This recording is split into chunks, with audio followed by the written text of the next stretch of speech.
Hello and welcome to this episode of the Hello First Name podcast, Season 2. My name is Rasmus Hårlind, author of the book Hello First Name, and the theme of this season is how to solve the content crisis for personalization. Let's dive in. Hello and welcome to this episode of the Hello First Name podcast. In this season, we are focused on the CX layers, namely the data layer and the content layer and how they feed into personalization.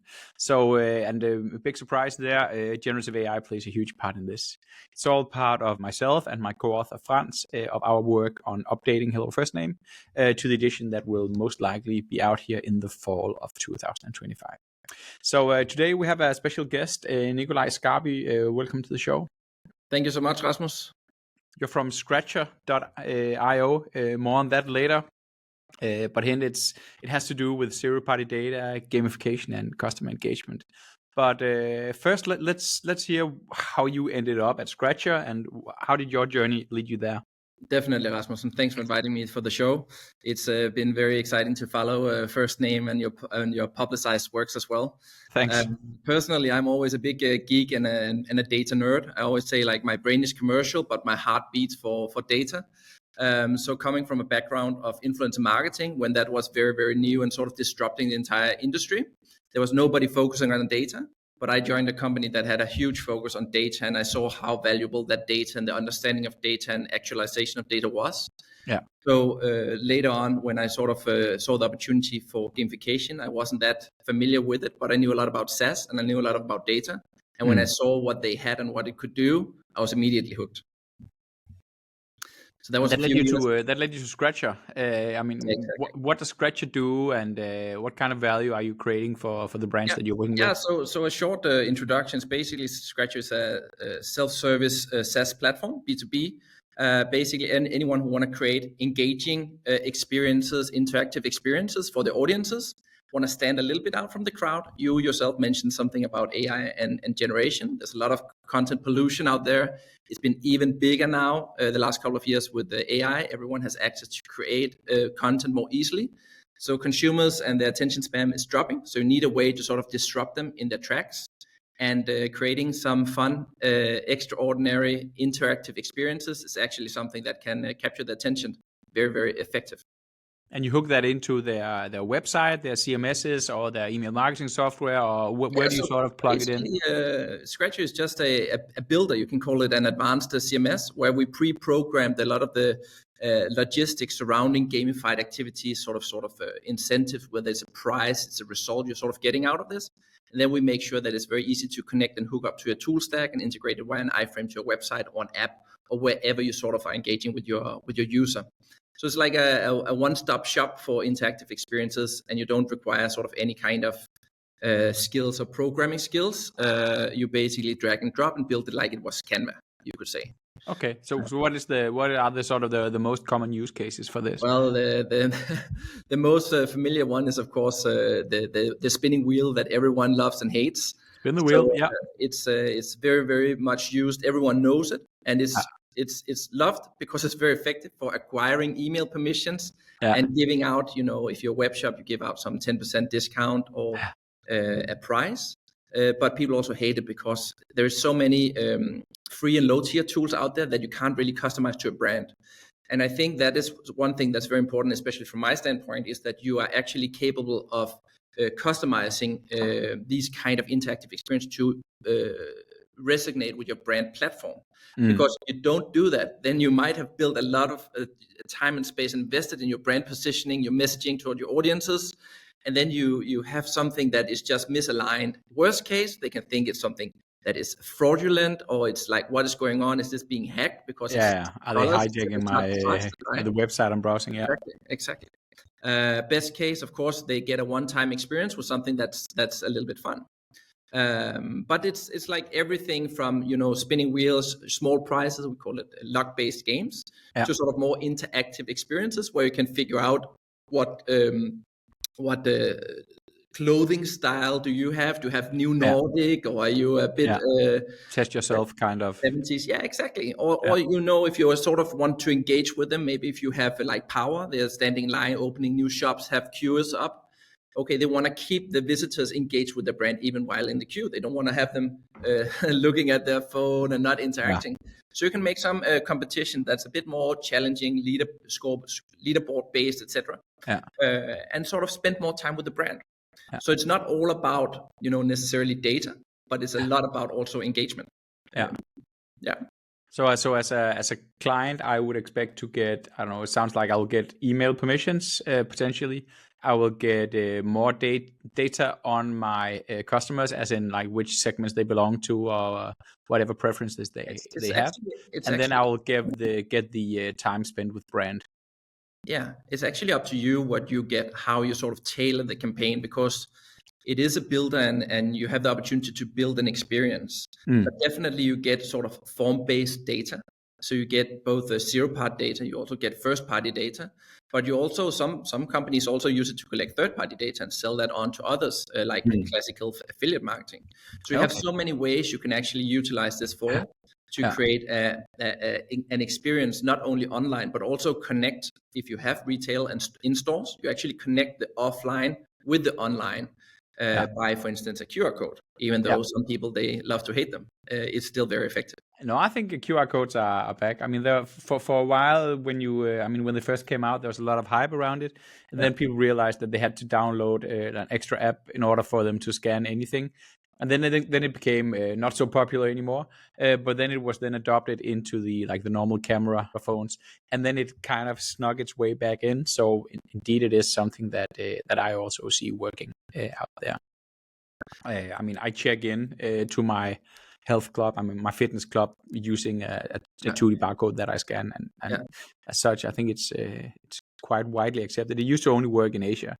So I wasn't aware of that. Yeah. All right. We're approaching this obviously from a personalization point of view, and a lot of the data that you're collecting through Scratcher is labeled as zero-party data, at least for the brands that are collecting it. How would you describe that to a marketer who's used to working with first-party data and behavioral data? Where does zero-party data come in, and how does it differ? Yeah, so zero-party data is, you can say it's willingly data. It's data that the individual, the consumer, sort of give intentionally to you. So it's usually what you would connect as form-based data, like you say name, demographics, zip code numbers, economy, what kind of car I drive, etc. But all of these questions you can pose in various levels. So of course, one level would be to pose it in a permission box. So you sort of have to fill this criteria out to sort of understand. It's usually to identify who it is who's engaging, so we can stitch and map the information together later on in the stage, whether we're integrating to CDP, CM, ESP, or etc. Sorry if I talk too fast sometimes. I can get excited as well. I think the transcription service might have a small problem with it, but we'll get to that later. We'll fix that later. Then, of course, there is choice-related data. And of course, you always have to consider whether people are, just clicking through, let's say, a quiz, or they're actually considering their options because they value the output. They want the output. And that's a little bit back to the incentive of why they're participating. Is it in order to win something or to learn something? Yeah. Let's say they want to learn, they're buying a new coffee machine. Let's take my own example. I wanted a coffee machine, an espresso machine for Christmas because my younger brother had one. And of course, I also needed one then, right? Very relatable. Brothers will so be I gave brothers. my wife an espresso machine, and she was wondering, why did you give me an espresso machine? Well, we need one, right? So the first thing after doing that, I needed to find out, okay, what kind of bean should I buy? And this is a perfect example, as you can relate that to many different categories, but I know nothing about espresso. So I could really have used a bean test, like what's the acidity level you want? Do you want it nuts? Do you want caramel? What flavors, etc.? And then all of that information I can put through a branded quiz. And there's two things that happen when I take this test. One thing, I associate the brand to be more counseling, or they sort of give me advice, more trustworthy, because even though they designed the quiz intelligent to sell me more of their product, me as a stupid consumer, I am just thinking, oh, this is a nice service. Thank you for helping me choose the right coffee. You're still learning, yeah. Exactly. But the coffee in the result I get is one of their products. And as soon as I take that test, me as a consumer, I'm more likely to buy from them than I would be to go back to Google and type in a new show, because now I haven't taken the test. Yeah. So this is a very nice way to actually get the consumer to have a preference, create a preference for you. Yeah. But of course, that's on the consumer endpoint. But on the business endpoint, the coffee provider, they actually get the data that I prefer caramel and not so noted bitter, but I drink black coffee and I should make it whatever. Yeah. And now suddenly, when they do retargeting or personalization emails, etc., they can categorize me with similar audiences such as myself. Yeah. They can even stitch that data back together. I call this pre-purchase data, because the advantage for this is you can get this as a marketeer for the 90% of those who doesn't convert for your database. So you can get a lot of data and form your audiences and ICP and a lot of insights and profiling that you elsewise couldn't have gotten, because you have cookie limitations. The chance of converting them later goes up by I don't know how many X. You have all of these ID issues, but suddenly you can connect the pre-purchase information on an individual level to a lookalike audience that you might already know and like, and you can understand the spend levels in different profiles. And suddenly you can work a lot smarter with this. Yeah, that makes sense. And it seems like gamification has boomed over the last few years. Why do you think that is? Is it because of what you mentioned here, or the people are now finally starting to realize that, before we get our C2P together, well, we can do with this? Or why do you think it's moving? I think there's, of course, multiple issues. And one of the things we talked about is the content pollution. So people want to engage. It's harder to catch the attention of people. But of course, if you give something away, a prize, a reward, you have something to pique their curiosity. They can compete. It always better to trigger someone to do something that's not directly, you need to purchase our product right now related. So people are becoming a little bit constipated with the amount of sales messages coming out, and they want to, I think they want to relate more to themselves, but also to the brand that exists. So if brands can create these sort of interactive moments and wholesome experiences, then they actually enable the consumers to get closer to them, their brand and their product, without buying something. And then eventually it's going to lead to them becoming customers and really good customers. But they don't come because they got a discount. They come because they are actually entertained. They have emotions and feelings related to the brand. And I know for some, Rasmus, it can sound a bit fluffy to say you get emotions by playing spin the wheel, but actually it releases some kind of different dopamine and serotonin of these different, when you have a little bit of anxiety, am I gonna win, etc., right? No matter how much you're trying to explain to yourself that it doesn't matter, then still, subliminally. Exactly. It is hard coded inside our body. And one of the issues I always one of the common objections I always get when I talk to people like yourself and myself is like, I never participate in any of these competitions. I don't care about winning XYZ. No, that's completely true. I understand that. It's the same for me, except I really like golf, So if my favorite golf brand suddenly have one of these new drivers or clubs, I'm going to sign up anyway. And they're going to do the same, whether it's for paddle, it's for windsurfing. It just depends on how you know your audience. Yeah. All right. So one of the foundations, I'm completely with you. And I do believe that there's a subliminal effect of this. And I think that's also part of the reason that personalization works. That if you meet people where they are, and if you engage with them, and if things are fun and appealing, then it just moves the needle. Not everything has to be about data. Look at I'm sorry to interrupt you before the next line, but look at a real life scenario. If you meet a stranger at a bar, if you're downtown on a bar drinking beer, who would you prefer to interact with? Someone who asks you questions back at yourself, maybe it's a bit more entertaining and fun, or someone who is just a bit indifferent to the rest of the messages out there? If you want to be interesting, be interested. Yeah. I think that's an old bar saying. Yeah.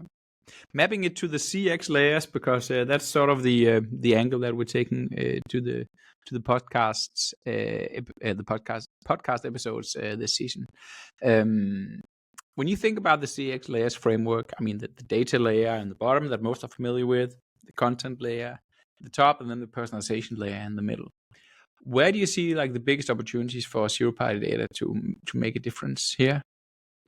Yeah, so if we talk specifically data, not so much the engagement and emotional part, is of course trying to map the form data, then let's take the coffee preference zero-party data as well, but also the result data, because you can map the results up to some, let's call it archetypes. And then you can categorize those archetypes together in a CDP and stitch the rest of the information, start to do some profiling on that. So I think it's about, in a very, very easy and simple way, connecting people who's in front of the marketing machine to those who's actually sitting with some of the more technical stuff. By using or implementing a good gamification tool such as Scratcher, we actually allow them to collaborate much more seamlessly in this across the different layers. And I think so. You also mentioned before that this often comes before you have the purchase data. So, I mean, while everybody would like to collect a lot of transactional data and do data mining on that, or doing data modeling and predictive analytics and so on, if you don't have that much transactional data yet, collecting the zero-party data will allow you to quite quickly get people to show themselves and say who they are, and without having a transaction, you can actually start to personalize. Exactly. And we have seen many examples, from the very, very basic examples to super, super advanced examples. And sometimes my approach is just dumb it down a bit, right? So actually just adding new, because you don't have to do gamification just to do acquisition. You often do it in your loyalty funnel and in re-engagement funnel as well for existing customers. So adding new, let's just call it data inputs for each of your existing database. Let's say you don't have a zip code number and you're opening new stores. Then of course it will be valuable to gather those zip code numbers so you can send it out to those living nearby 50 kilometers for the right answer. It's a very, very simple example, but I've seen hundreds of times when people are trying to complicate a situation that can be resolved fairly easily. And then if you start to think about the different data parameters that could be of importance, it's always applicable to your business. Like, do you have a coffee machine? Yes, no. Are you a member of a union? Yes, no. How long time have you been? Blah, blah, blah. All of this stuff. So it can be very, very low practical. But of course, you can also start to get all of this quiz and survey data, and then you chain it together. Maybe you have the monthly challenge, etc., etc. And then you sort of have a strategy of an underlying, what do we want to know? And then you go back and find out what data do we actually want to sort of pull out of your audience. And if the incentive is good enough, there's research that I read last time I had to speak for the retail conference, that 74%, they say they're willing to give away and part with their data freely if there's an incentive to do. And up to 24%, if we talk about the sensitivity of the data, is an American survey. 24% of those who were surveyed, they're willing to give away information about political preferences and religion if they have an incentive to do so, like a reward or discount code. Even sensitive information like that. That is crazy. So Rasmus, one small point here is that people are talking about being protected. And we need to be private, and Privacy Acts and GDPR and, don't give any data away and private browsing and all of this stuff, right? But if you give them an opportunity to win 6 cans of Coke in the local supermarket that can be picked up between 5 and 7 in the evening, so you transfer the entire shopping behavior from Saturday and a different store to that store because they get 6 cans of Coke for free, they're willing to give up the information about their firstborn child.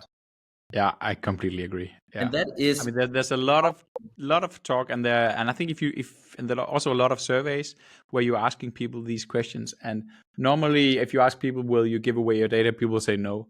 But only until you order, I don't know, a can of Coke or whatever. It takes very little for them. I mean, okay, so I don't have to write my first name. Sure, let me log in with Facebook. And it's then for like very, very the smallest of incentives. I totally see that. Talking about use cases, you already mentioned here, I mean, we covered sort of the email pop-up notification with really like your email address, and you can spin the wheel or you can get a discount. And the form submissions here, like pre-purchase or to get people to sign up for the club.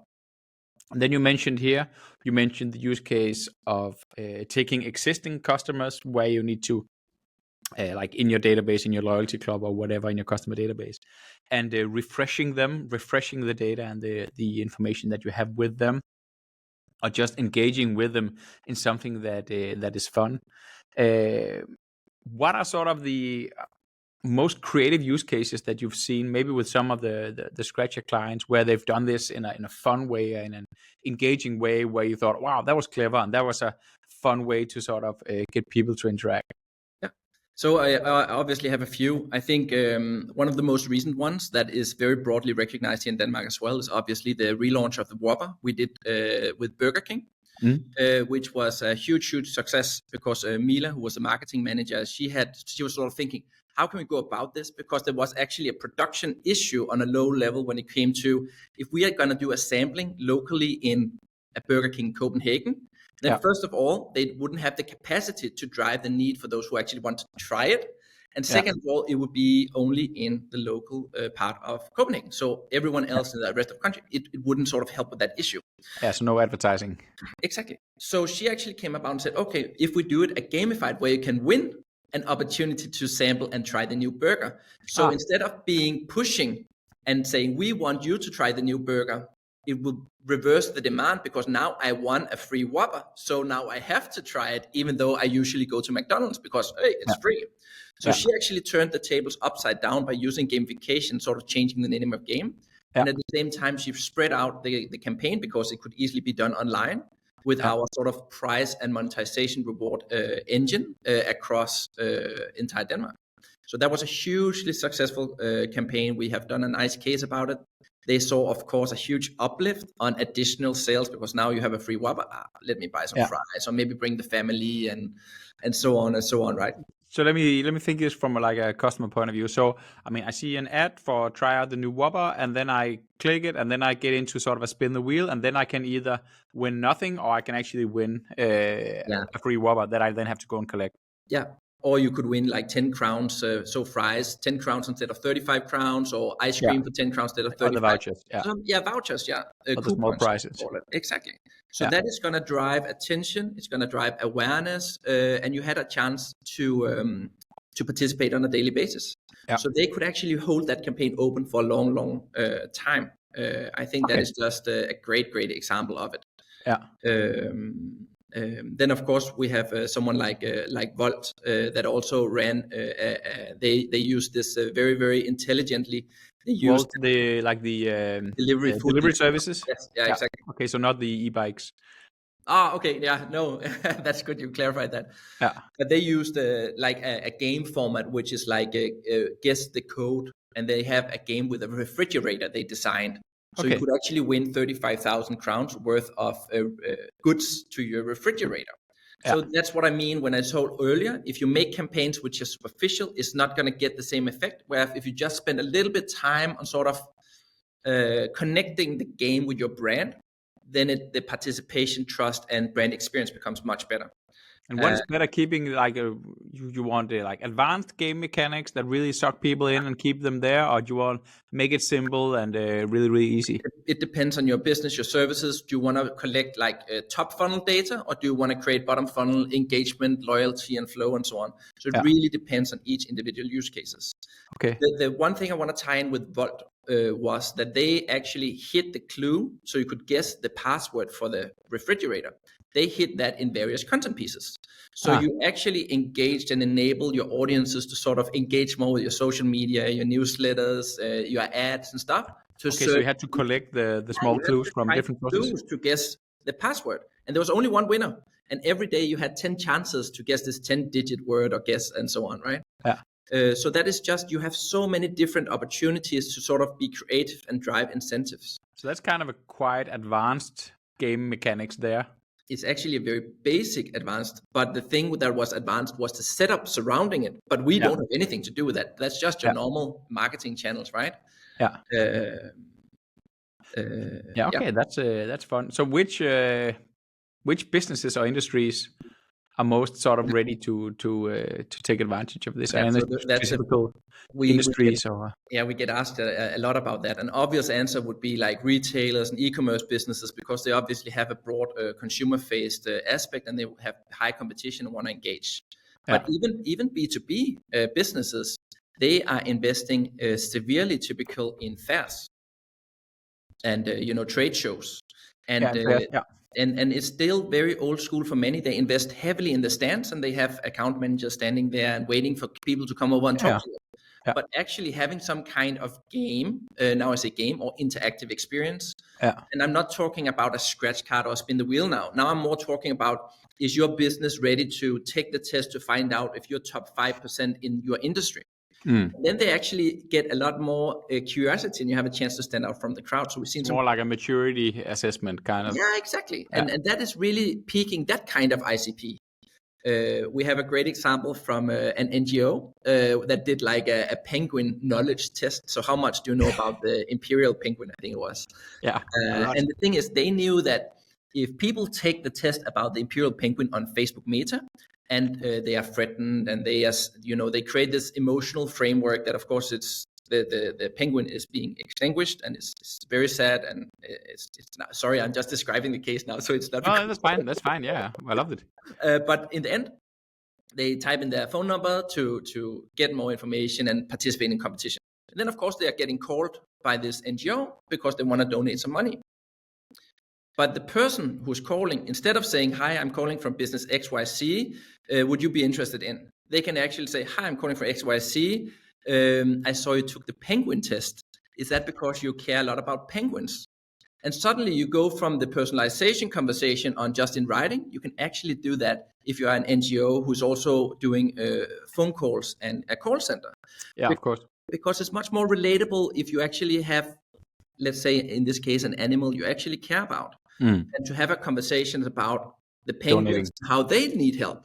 Yeah.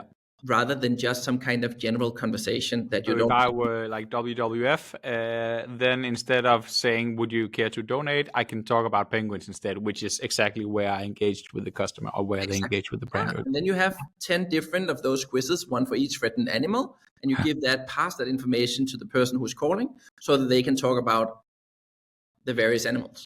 Yeah. All right. So sounds like there's a balance between making it fun and then creating the data and the value that the marketers need.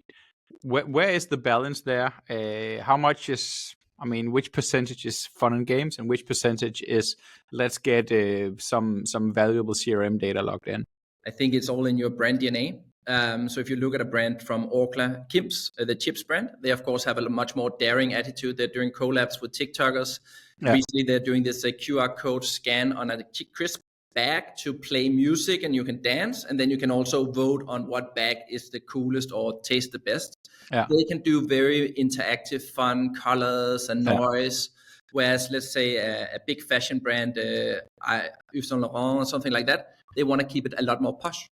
So for all marketeers who's listening to this and considering gamification, I think that 90% of all businesses can use gamification, but you have to modify and be aware of your brand DNA and sort of adapt it to fit you.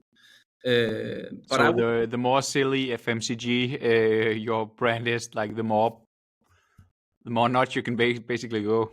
Yeah, exactly. And I've seen some great examples from B2B where they actually have, like, it was an IT server cloud solution, but it's a smaller company. And then they're using some personal IT guy from the server room, which is actually using his face in the test, and they're having 3 outcomes. It's either you're doing really well, you could improve, or maybe we need to send Bjarke to actually help you out. And then Bjarke is standing like this on the result page looking at them, right? Yeah. And the point is, for even though B2B businesses might not get thousands of participants, the value of each participant is significantly higher because a lead is assessed differently. Yeah. And so much B2B marketing is insanely boring. Yes. But adding this, and I think this example with Bjarke just judging you for not having your IT security top notch, then Bjarke standing and looking at you like this on the result page is like, we're going to send Bjarke, or you can read our white paper. I think that was just a brilliant example of how you can utilize, I'll take the white paper first, and then let's just hang on with Bjarke. Yeah. But I really like that approach also because they dare to do something different. They're not just going to be in the same ball pit as everyone, download our white paper, fill out the information, and some junior sales is going to call you and talk to you about something he knows nothing about. And that was one way of sort of doing the test and getting the response, and then acting upon it afterwards. You mentioned earlier that it was something that you could address like in a physical meeting, or if you're talking with if you're getting a call based on your Penguin test results, that's one way of doing it, obviously. But how typically, what are the other avenues for using the data that you'd get in through? Yeah, I mean, most marketers, they obviously want to drive it into some kind of data lake and stitch it together with the rest of their database, so that it's either adding to the database, or it's sort of adding new subjects to the database, or it's enriching already existing topics in the old database, sort of recognizing them some kind of shared ID, usually an email or a phone number or something like that. Yeah. Then of course you need to connect that to, if you have a CDP, you should connect it to that, so the CDP can actually learn from the input and start to do that. If you're not working with a CDP, or you have an ESP or CM system, I'd highly advise to maybe identify 4, 5, 6, maybe 10 different customer segments, and then basically make sure you have some indicators for each of the segments, make some cohort analysis, and drive that information, like create the lakes automatically. Because then you can use that for your email outreach, your Facebook ads, you can use it for retargeting, landing pages, and general communication to learn more. Again, if you connect it to transactional data, you can see which of the segments that actually performs it better, and you can drive more campaigns in the future toward those segments. So I think that would be the standard way to sort of go about it. It all depends on the internal resources and tech and tool setup that you have. All right. That makes sense. So really the use cases are, I mean, very, very broad and many, and you can use it both in terms of outreach, and also, I guess, if you use it to enrich the customer profile, you could also use it inbound when the customer then is getting on the phone with some service request. Then the knowledge that you have on them from gamification or through collected zero-party data could also come in useful there. Definitely, that's one way, right? Let's move to sort of the more challenging parts of this. So what are sort of the typical challenges that marketers face when wanting to collect zero-party data? What are the typical sort of drawbacks or pitfalls in this? Yeah, so of course it depends on the maturity of the company and where they are at and what stage they are in. So a lot of companies still are looking for data. Even just the first name and building sort of the email base. Then second one, when they have built it, then the challenge usually is actually on a sort of a creative side, I feel.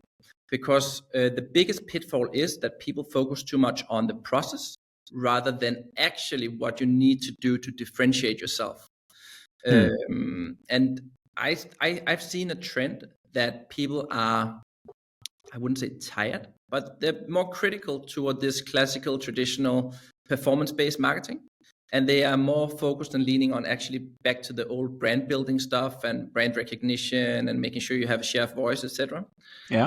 And I think it's a little bit the same, that in order to sort of stand out and not, try to be something for everyone, that you have to be something for someone, is a little bit the same with this. So the biggest pitfall is that you already know that I don't want to do a spinning wheel. I want to do this, and this should be the price. How do you actually know what you want to do if you haven't sort of designed the strategy and the reason for your company to do it? So my best advice to sort of turn out the pitfall to my best advice would be that you should start mapping and saying, okay, what is it that you're looking to achieve? Are you looking to be smarter with your audiences? Are you looking to find out some preferences? Are you trying to understand a category better? Yeah. Or what kind of information or insights are you actually looking to get?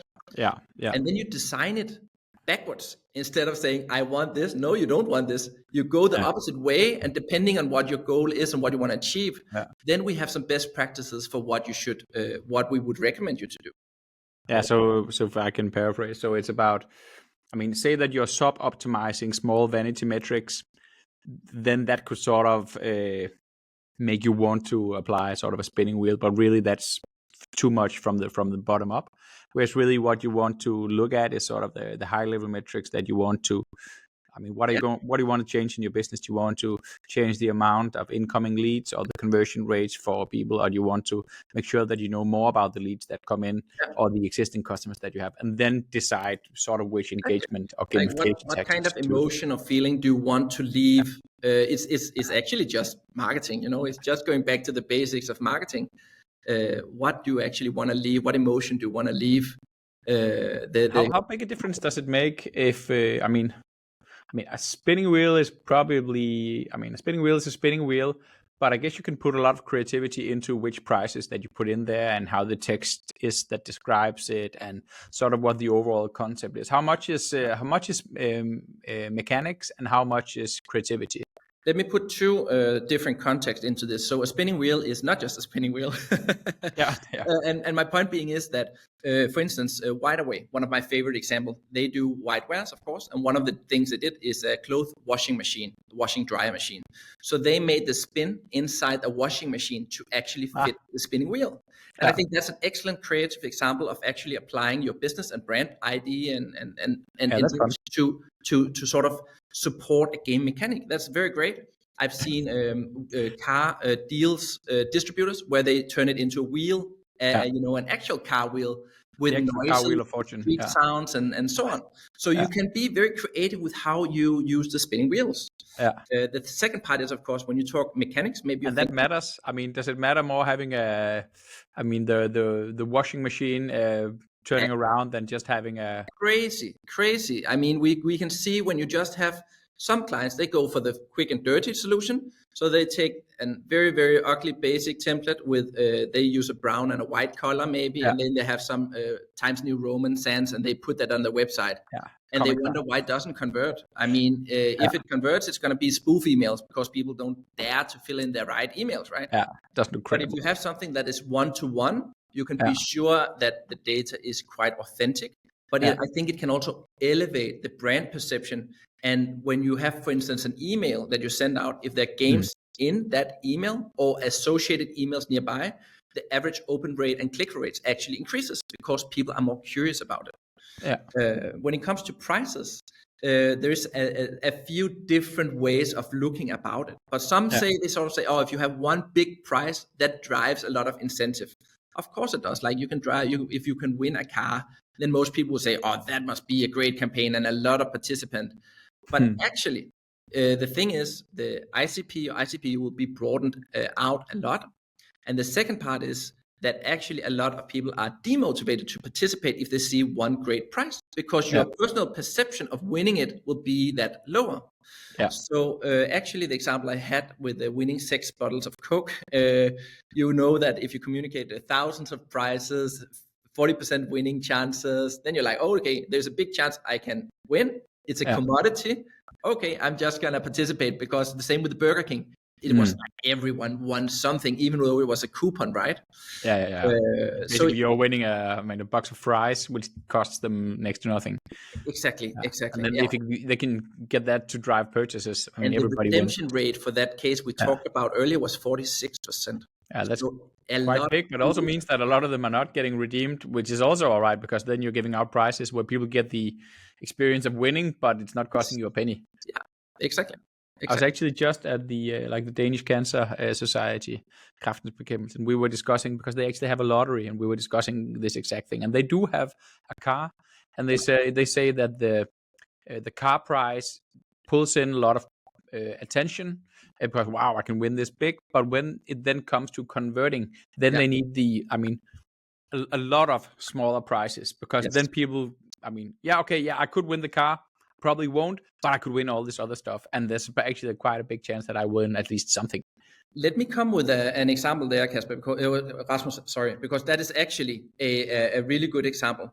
So that is called, we call it sort of, I talk about it as a bit of like the lead qualification process, where of course, if you have a car, you would need to sort of up-qualify those. So what you would usually do, or I would recommend in a situation like this, would be to have further quizzes or personality tests that you sort of run in an let's say call it an email onboarding flow, and then of course you hope that they are engaged enough to actually even open those emails, and that's why you would be great to qualify them a bit earlier, because else you're just missing out on that. But we were actually discussing like different motivations for supporting the lottery. And generally speaking, the ones that are inclined to play in the Cancer Society lottery are people who have, had something to do with cancer one way or the other. But it could be that they themselves have had cancer, or someone in their family, or there can be different ways, or they just want to support support it for the sake of greater good. And you also need to buy access to that, as far as I know, right? It is a paid lottery. It's not. Yeah, sure. Yeah. It's basically supporting it, but then with the chance of having a bit of fun and winning, maybe. Let me give you some context, because just a quick example on context when it comes to, for instance, I talked to an insurance company that told me that gamification doesn't work. I was like, okay, great. So how did challenge accepted? Yeah, exactly. How did you come to that conclusion? And they said they had a test, not with us, with one of the competitors in the space, where they had a competition where you could win an iPhone. Yeah. And I was like, okay. And they said that, to no surprise, they said that they had a lot of leads, but the quality was horrible, and they didn't convert any of them to become house insured afterwards. And I was like, okay, I'm not surprised about that. Attracting a lot of young people who want a new iPhone. Exactly. So I told them, what about you, instead of an iPhone, would have had a lawnmower? Because if you're targeting the audience of houses, what do people in houses need that is fairly expensive that you can give them that would provide value? A lawnmower. I have been a house owner myself. I know it's a huge pain with lawn mowing. So that's an obvious price to have a lawnmower. And you are sure that no young people, mostly, you are at least likely to eliminate a lot of the base that's not your clientele by actually inputting a price that's relevant. Yeah. So I think it's very smart. Generally, prices should be close to your brand. Exactly. Yeah.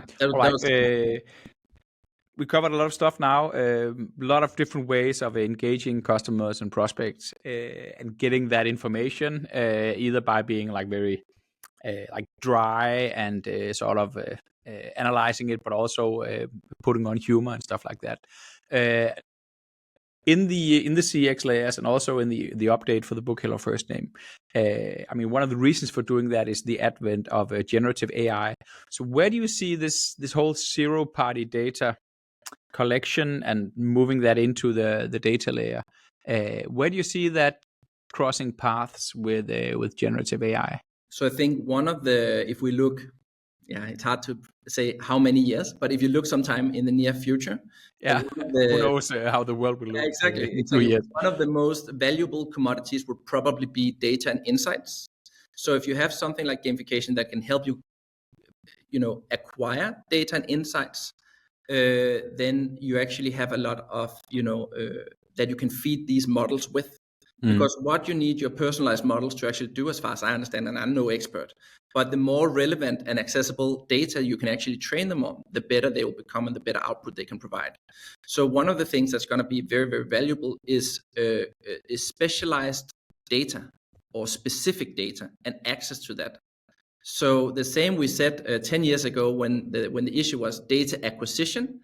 Now it's more about, okay, how do we actually use that data? Because everyone has a lot of data. But I think it's a lot about actually indexing, tagging, and structuring that data that you have to make it more readable and applicable with the rest of your business. And if you haven't started to do that today, I think you better need to get started, because you're behind your competitors.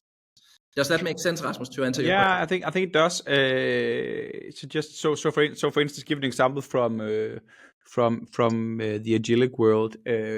So maybe one of the clients that we have together, you could imagine that the client was collecting data on prospects or even existing members of a loyalty club, and then actually using those data points in completely individualized onboarding messages in an email flow, for instance. That could be a way of utilizing the zero-party data and using that as something that would then be funneled into how you are doing the actual copy that goes into an email, or the image that you choose to put in an email or on the website. Or Sure. I think it's not it's gamification. It's not standalone. It's supposed to be a part of your marketing tool stack. It's just sort of a piece of the puzzle. It's a very valuable and crucial piece of the puzzle. It can stand alone if you're earlier in your sort of maturity and tech stack stage, where you just need acquisition, some insights. You can do that manual to a certain level, as well as structuring your data in a CSV file or spreadsheet, and even inputting that to an ESP or CRM system. But I think where the real value for the bigger corporation is when you have so much data that it's unstructured and unorganized, that you can actually stitch that together and do enriched profiling, and then combine it with a lot of intent and add, the AI on top of that. Yeah. Of course, there's also the thing that a lot of people use it for: generative stuff, creativity. I mean, we can discuss whether AI are creative or not, but we can also discuss how many people are really creative. So maybe it can help you actually generate some new ideas and applications. For instance, how can I apply a spinning wheel to my brand? And ChatGPT can give you a few, let's say, cases and inspirational angles to that. Yeah, so it could also go the other way, that you are actually, so instead of using necessarily the data that you collect through gamification in generating content, you could also use it to find out how you go on applying gamification to your Let's say you know everything about data, but you have an issue actually with the creative aspect. Yeah. You can use it for that as well. Yeah. Good idea. So we're about to wrap up here. Thank you for a good conversation, Nikolaj. I always ask my guests what their favorite personal example of the use of generative AI is. It could be something that you've experienced personally. It could be something that is work related, or it could be just writing a party song with ChatGPT. I don't know, what would be your sort of favorite use case with generative AI? So I have a daughter. She's 5 years old, and teaching kids about dogs. When we see dogs, she always asks me what race it is. So I made a small dog book for her where we can actually look up the different dog breeds, how they look like, and their traits. So now I can actually train her. When she see a dog, we can see, give me an image of a Labrador and give me the 5 most interesting facts about a Labrador. Yeah. And then we can actually have a nice and sweet conversation in the moment about the dog while still being educating. That's just a super low practical thing, but it's something that is easier than me saying, I don't know what kind of dog this is. Yeah. So what do you take a picture and then you let the ChatGPT decide which race it is? Or I describe the dog, say, it's white, it has a lot of fluff, it's not that big, and it barks very loud. Oh, that's a poodle. Okay. Yeah. That's fun. Yeah. As an example, right? Yeah. On a personal level, my wife is from Singapore. She speaks Chinese. So when we visit Singapore, around the dinner table, most of her family speaks Chinese. Yeah. So I can use the voice on ChatGPT to just activate it and say translate from Danish or English to Chinese.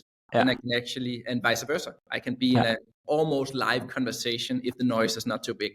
Yeah. That's just pretty crazy as well. Looking very much forward to just get the instant translation earbuds. Yes, the Babelfish myth from The Hitchhiker's Guide to the Galaxy. I mean, it's still there, and it's finally sort of within reach.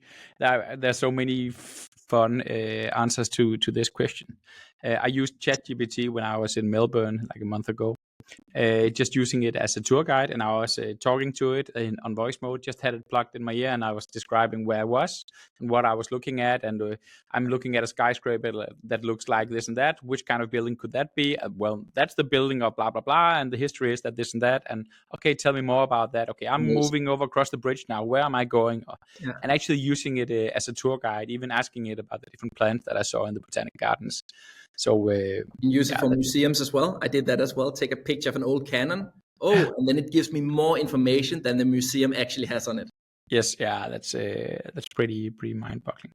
Another fun example I got was I think it was Ola Lindberg he used to work at Telia with data science, and he was mentioning this example. I think it was from O2 in the UK, and they were using this.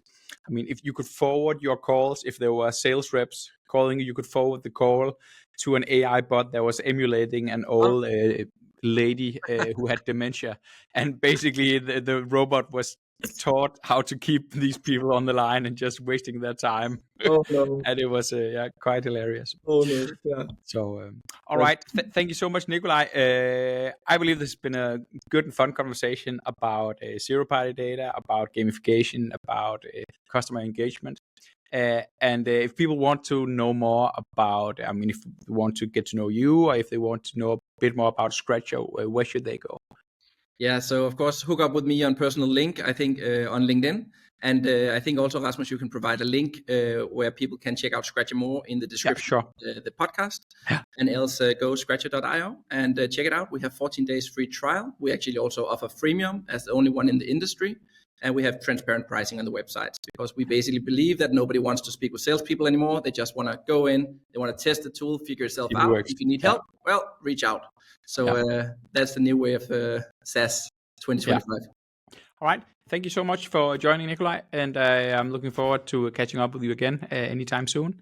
And for the audience out there, I just want to say thank you for listening in on this. Or if you're watching on YouTube, thank you for that. One final thing that I would ask you to is that in case you like this podcast, obviously subscribe, but a review would be really, really nice, and especially on Apple Podcast, because I noticed there's actually an old podcast that is called the Hello First Name Podcast, which is, it hasn't come out for years, but because it has like a few reviews, then it actually tops the list in front of this one. So I'd really like to get that out of the way. So any review on especially Apple Podcast, but also on Spotify will be very, very welcome. Send me a small email in case you do that, and I'll send you a small token of gratitude the other way. You've been listening to yet another episode of the Hello First Name podcast. Remember that all models discussed in this podcast can be downloaded and are free to use. The original book, Hello First Name, can likewise be downloaded as either the full audiobook or as a written abstract. All links are in the show notes. The podcast is brought to you by our sponsor, the omnichannel marketing automation platform Agillic. Visit www.agillic.com for more information.